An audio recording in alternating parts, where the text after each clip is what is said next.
ऊंचाई पर पहुंचना चाहता है, ऊपर उठना चाहता है, और उसके लिए वो क्या कुछ नहीं करता।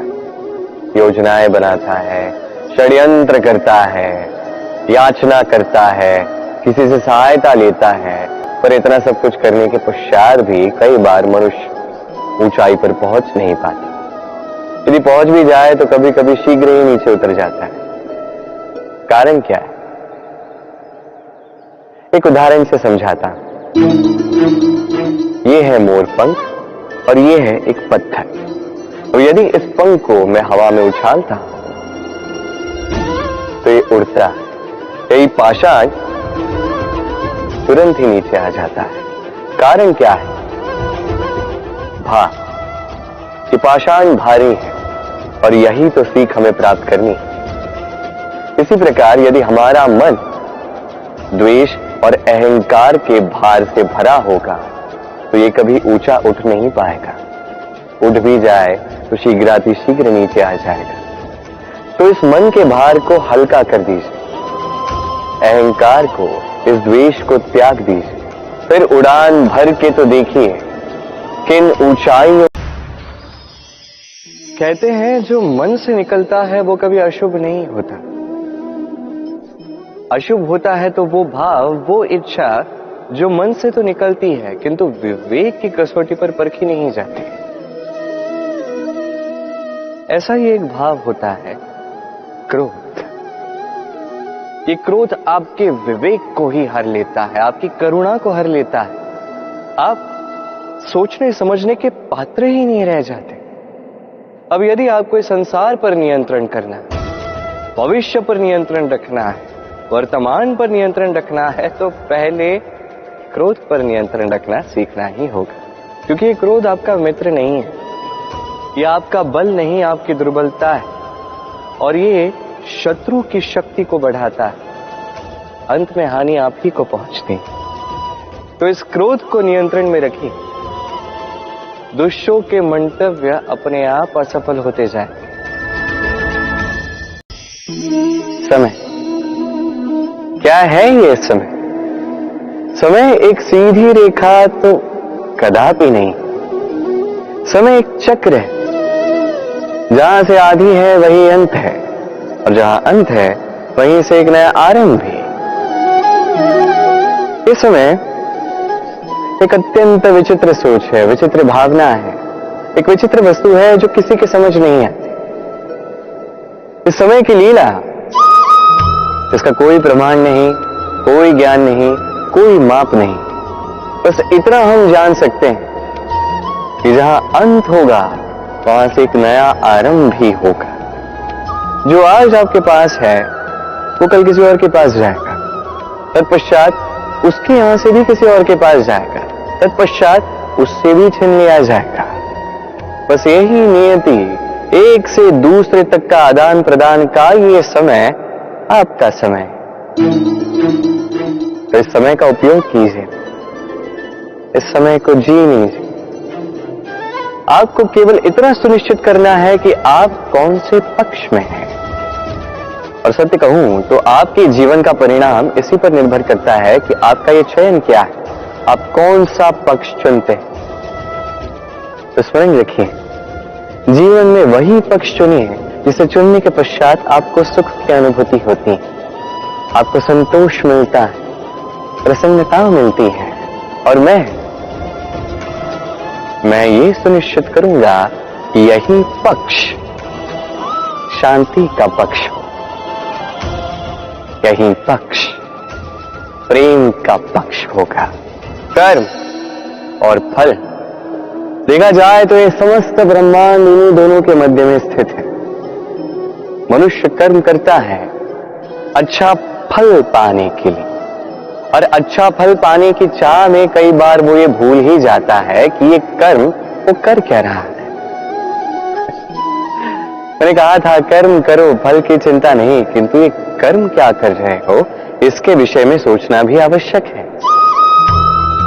अन्यथा कई बार हम ऐसे कर्म करते जाते हैं जो ना चाहते हुए भी विष बन जाते हैं। जो हुआ दुशासन के साथ, दुर्योधन के साथ, गुरुद्रोण के साथ। एक की मंशा उचित नहीं थी, एक का विवेक उचित नहीं था, और एक ने जो पक्ष चुना वो पक्ष उचित नहीं था। और ये जो इनके साथ हुआ, आपके मेरे हम सबके साथ हो सकता है।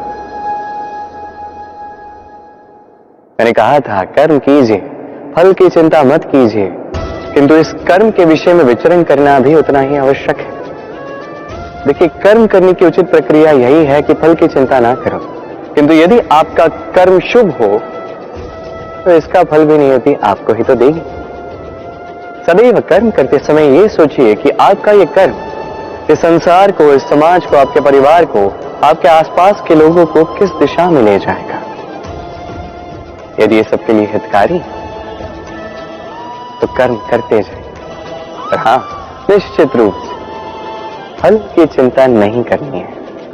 हाँ, ये ब्रह्मांड कितना बड़ा है ना, इसके समक्ष ये पृथ्वी भी मात्र एक बिंदु लगती है।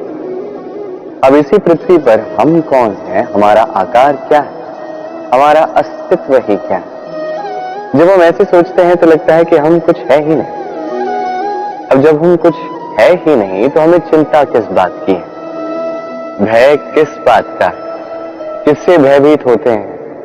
कौन है जो हमें मार सकता है, कौन है जो जन्म दे सकता है, जबकि आत्मा ना कभी जन्म लेती है ना ही कभी मरती। आत्मा बस शरीर बदलती। आप, मैं, हम सभी ये शरीर नहीं, हम आत्मा है जो परमात्मा का परम अंग है। इसलिए स्मरण रखिए, आपको बाहर नहीं देखना, स्वयं में देखना है, यहां झांकना है, आत्मा को पहचानना है।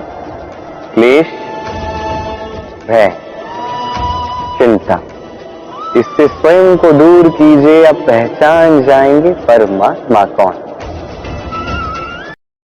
मोह, देखा जाए तो संसार का सबसे शक्तिशाली अस्त्र है ये मोह। और देखा जाए तो हमारा यही अस्त्र कई बार हम पर ही आक्रमण कर जाता है।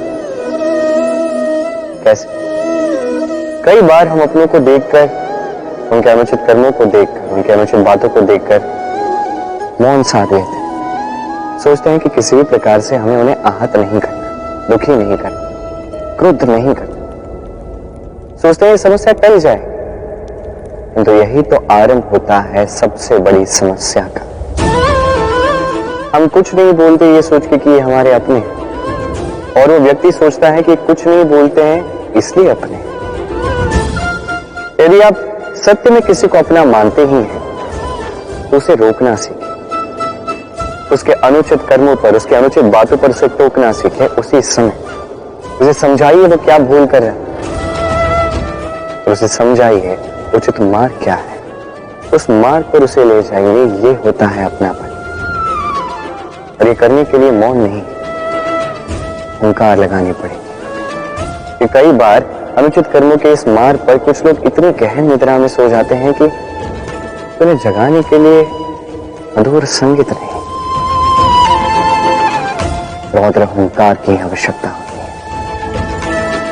तो अपनों को जगाइए, श्रेष्ठ कर्मों के मार्ग पर उन्हें ले जाइए। वर्षा की बूंदें जब रिमझिम बादलों से बरसती है तो कितना अच्छा लगता है।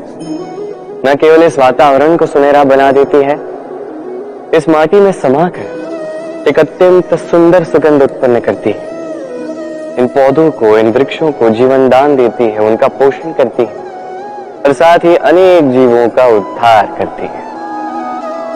तो सोचिए, जब बादल फटता है तब क्या होता है। ये सारी बूंदें अनियंत्रित हो जाती है, एक भयानक बाढ़ का रूप ले लेती है जो करती है केवल महाविनाश। इसका सार क्या है? इसका सार है कर्म कीजिए किंतु नियंत्रण में। यदि आप नियंत्रित नहीं रहे तो आप भी जीवन रूपी वर्षा के स्थान पर एक भयानक बाढ़ का रूप ले लेंगे। अब विकास करना है या विनाश, निर्णय आपका है। यदि विकास करना चाहते हैं तो अपने कर्म के साथ साथ इस मन पर भी नियंत्रण रखना सीखिए। इस मन को साधिए, इसे नियंत्रण में रखिए, अपने कर्मों को नियंत्रण में रखिए, संतुलन बनाए रखिए और मेरे साथ प्रेम से कहिए राधे राधे।